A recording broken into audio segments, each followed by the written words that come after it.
Hey everybody, are you feeling lucky?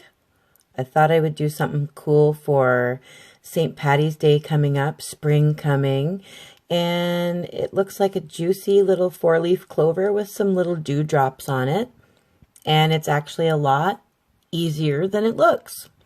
So I'm going to use three different shades of green, a dark green, a lighter, and even lighter, three different shades from dark to light. And you can use whatever brand you want, whatever you're comfortable with, as long as you have three noticeably different shades of green. I'm using gold, white, and black acrylic paint as well from DecoArt. And a sponge.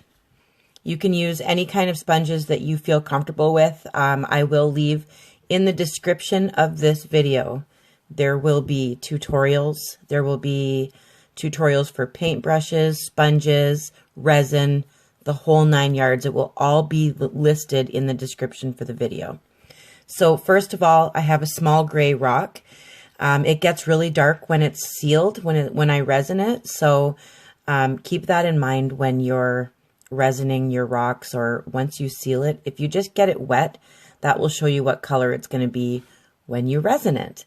So this rock is going to go almost black.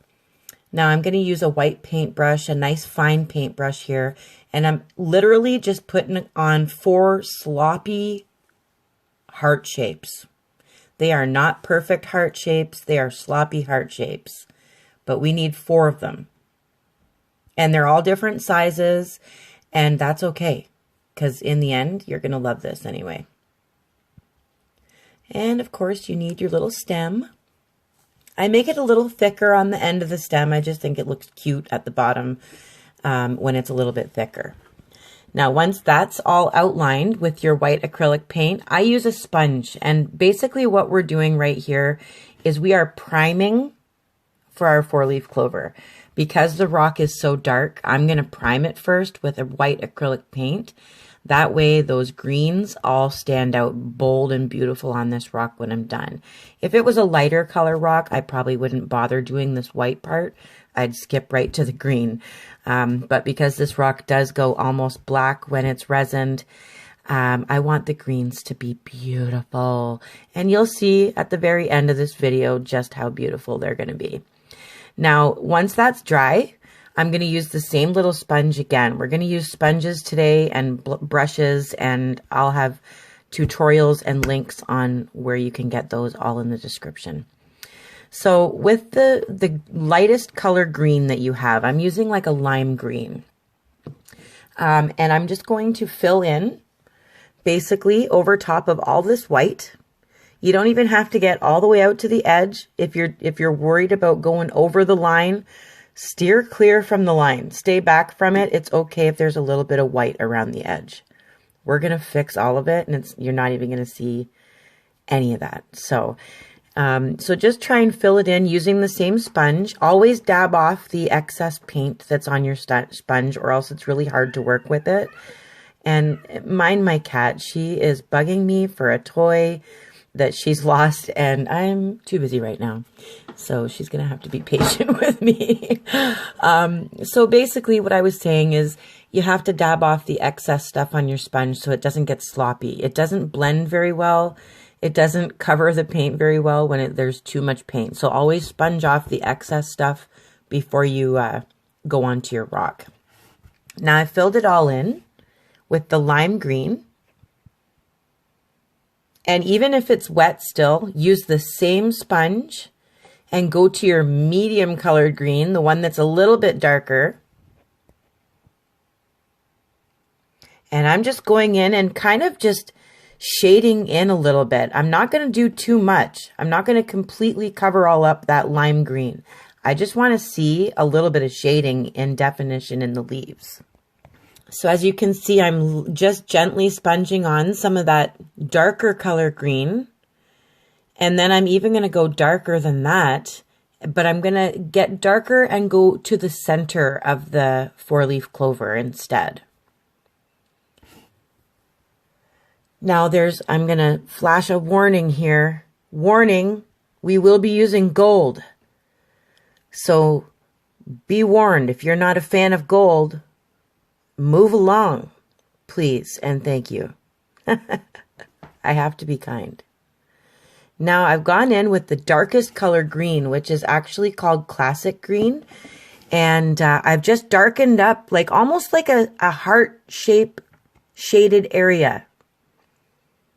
So each of the leaves has like a darker, almost heart shaped shading coming from the center of it.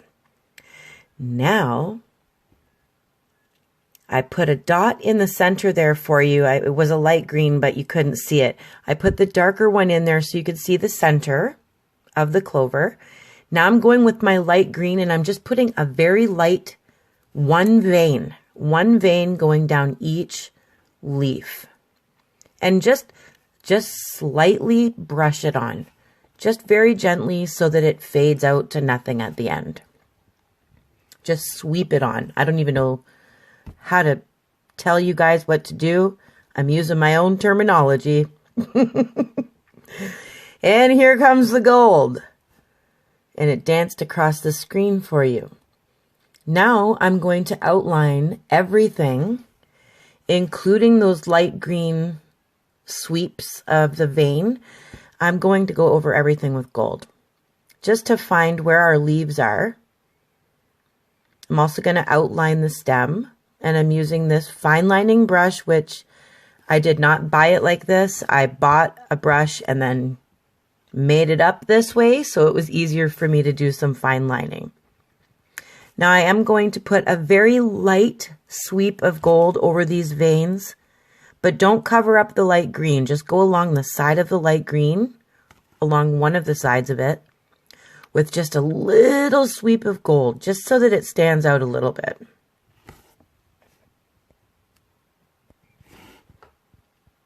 Awesome. And that looks perfect like this. I'm just going to do some shading in the stem. I just gone along the one side of the stem with the dark green. And I'm actually going to use a small blending brush, which there will be a tutorial for in the description, because I cut brushes down in order to use them because I can't find sponges small enough for certain things like this little stem. So I'm going to use a blending brush. And if you want to see how I make those, take a look at the tutorial. If you can't find any of these tutorials in the description, please go to my channel. Just go right onto my channel. There's over 37 tutorials, and these brushes are in there. So this little brush that I'm using here, I'm just blending some of that darker green so that it looks like it's behind that leaf. I'm just doing a little bit of shading in there. And then some lighter green on the right side of the stem. It's super easy to blend acrylic paint as long as it's still sort of wet. It's easier. Now I'm using this fine lining brush as well. And I'm going to go all the way around everything with a fine line of black. And there's my cat Maple, again asking for her ball. Sometimes she actually says hello when she gets really impatient. So if you hear her say hello, Maple. All right. So you don't have to outline it with gold if you're not, or sorry, outline it with black if you're not a fan of black outlines, because I know there are some artists out there that just don't like that black outline on anything. I do. So I'm going to do it. So now I'm putting one simple black dot in the center just to define that center a bit more. And if you're happy with it like this, you're done. Go seal it with whatever you're comfortable sealing with. Take a look at my resin tutorial. If you want to do the water droplets, we're going to go ahead right now and do the water droplets. But if you aren't comfortable with that, you're done. You got yourself a lucky four-leaf clover that is gorgeous. But if you want to keep going, I'm going to add a little bit more to this. I just drew on circles with a pencil, one bigger one and one smaller one. Now I'm going, the underline, just half the circle is going to be black, and then the other half is going to be white, We're just going to do simple water droplets on our clover today. Quick ones. So it already kind of does look like a water droplet, but what I like to do is take a dry blending brush, my tiny little blending brush that I've been using throughout this tutorial, and I like to kind of smudge in towards the center, in towards the inside of that bubble of water. I try and blend some of the white in, so it kind of just makes it look a little shinier, makes it look more like a little water droplet there. I do the same with the black. I kind of smudge it inwards, never outside of the line, because then it just makes a mess of your leaf. Just try and aim for smudging inwards. And you'll see it all come together in the end. It might seem to you that it's not looking like a water droplet, but honestly, take a picture of it with your camera and stand back and look at it, because it's hard to see when you've been sitting there painting something. Just stand back, take a picture of it, and you'll see the water droplets look real. You'll see that, and you'll be proud of yourself. And if you have to practice on paper first, practice on paper. Make a clover on paper and do the water droplets, just so you can practice a few times before you put it on the rock. It's always, if you're scared to do it, you're not going to do it. So just practice. So I have blended in the white going inside. Tried to blend it all towards the center of the water droplet. But still I want to leave some green in there. So make sure you don't get rid of all the green in the center of the bubbles. Now I always, after I've done smudging it, I always outline it again so that the lines are nice and sharp and defined, and it looks more like a bubble of water sitting there. And then I always add a little blob of white paint, which I'll show you in just a second here. I'm just finishing my outlining and smudging in my black a little bit here. It takes practice, but once you got it for good.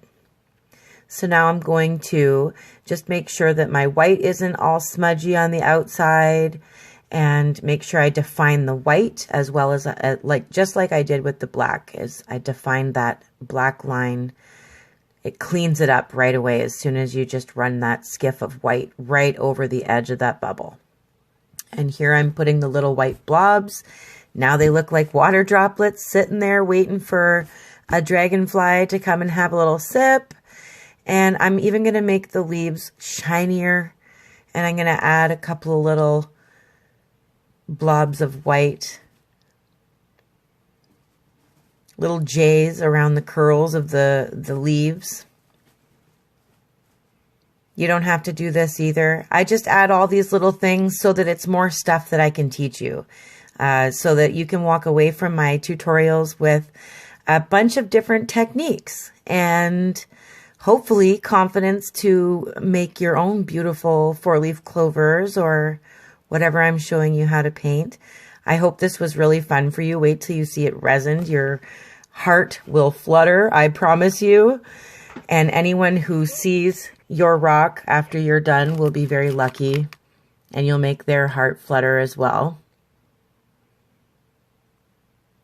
I'm going to put my initials here. I know that you know me as Rachel's Rocks, but my last name is actually Mitchell, so my initial says RM. I don't ever try and do my whole name. And we are going to resin it. If you want to resin yours as well, I have all the information in the description, but come on, guys. Does your heart not skip a beat when you see this? I slowed it down for you so that you can admire it just a little bit longer. It's absolutely gorgeous. It's a fun project. I have a new contest coming, so get on Instagram, Rachel's Rocks 11, or go on to Facebook, Rachel's Rocks Canada, so that you can be a part of the contest, and then I can paint for you. I love you all. Thank you to all my 20,000 plus subscribers. I feel blessed. I feel lucky. I have another tutorial for you coming up too. a dotted 4-leaf clover. So stay tuned. Love you guys.